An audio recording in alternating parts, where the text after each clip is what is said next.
Hey everyone, welcome back to the channel. Today we're taking on one of the biggest stories of them all, the history of New York. Now, New York is more than just New York City. It's a vast state with mountains, lakes, forests, and vibrant small towns. But it's also home to NYC, the largest city in the US and one of the most influential cities in the world. So today we'll trace how this place grew from native lands to Dutch outpost, British colony, and eventually, a powerhouse state and global capital. Let's dive in. Long before Europeans arrived, the land we now call New York was home to diverse Native American nations. In the north and west, the powerful Haudenosaunee Confederacy, also known as the Iroquois League, united the Mohawk, Oneida, Onondaga, Cayuga, Seneca, and later the Tuscarora nations. In the Hudson Valley and Long Island regions lived the Lenape and other Algonquian-speaking peoples. They hunted, fished, farmed, and traded along rich networks that stretched across the Northeast. In 1609, English explorer Henry Hudson, sailing for the Dutch East India Company, entered what's now New York Harbor. He was searching for a northwest passage to Asia, but instead found a magnificent river, later named the Hudson River, flowing deep into the continent. The Dutch quickly recognized the economic potential. By 1624, they established the colony of New Netherland, setting up trading posts along the Hudson. The most famous of these was New Amsterdam, founded on the southern tip of Manhattan Island in 1626. The story goes that the Dutch purchased Manhattan from local Lenape leaders for goods worth about 60 guilders, roughly $24 in old-time estimates, though the transaction, like many colonial land deals, was far more complicated and misunderstood on both sides. New Amsterdam grew into a bustling port, trading beaver pelts and attracting settlers from across Europe. It was known for being remarkably diverse even then, with people from many nations and faiths crammed into a small, lively settlement. But in 1664, everything changed. The English sent warships to take the colony, and the Dutch, vastly outgunned, surrendered without a fight. New Amsterdam became New York, named after the Duke of York, who would later become King James II. Under English rule, New York continued to flourish. The population grew, new towns sprouted up the Hudson Valley, and the city became a major commercial hub. By the early 1700s, New York City was the second largest city in the American colonies after Philadelphia. Then came the American Revolution. New York played a pivotal role.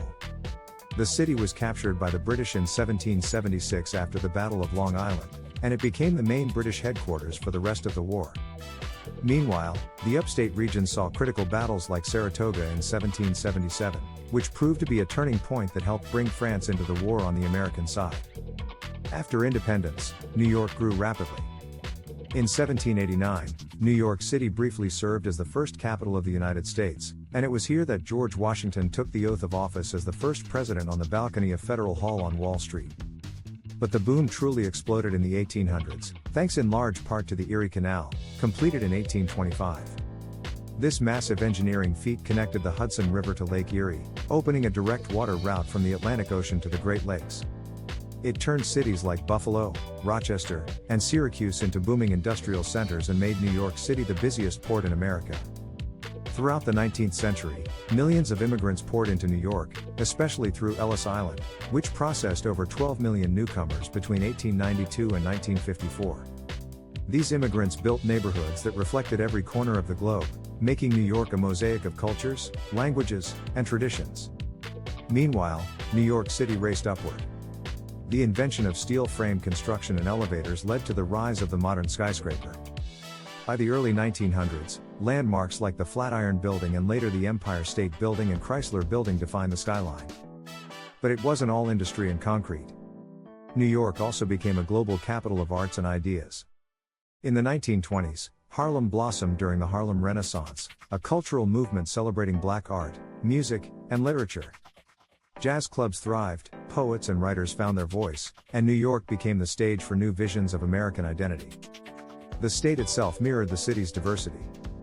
From the scenic Adirondacks and Catskills to Niagara Falls and the Finger Lakes, upstate New York developed its own character, rooted in natural beauty, small-town life, and old industrial might.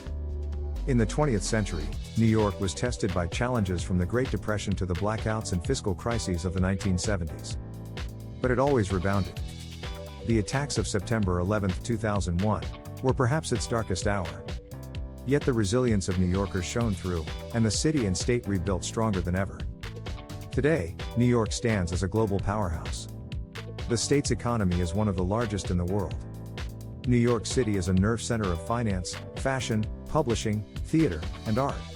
Wall Street shapes global markets, Broadway defines entertainment, and neighborhoods from Chinatown to Little Italy to Jackson Heights keep the spirit of immigration alive. Upstate, New York remains a land of striking contrasts. Old mill towns reinvented as tech hubs, historic farms and vineyards, vast forests, and lakes that still draw millions of visitors. But maybe what makes New York so remarkable is its energy. Whether you're standing in Times Square at midnight, hiking in the Adirondacks, eating bagels in Queens, or watching a waterfall near Ithaca, there's a sense of possibility that anything could happen here. So from the long stewardship of native nations, to Dutch traders and English governors, revolutionaries, canal builders, immigrants, artists, financiers, and dreamers, New York's story is a testament to reinvention, grit, and the ever-changing American spirit.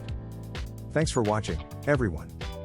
If you enjoyed this journey through the history of New York, give it a like, subscribe for more stories from incredible places, and drop a comment telling us your favorite New York memory or spot, whether it's Central Park, Niagara Falls, or a little diner upstate.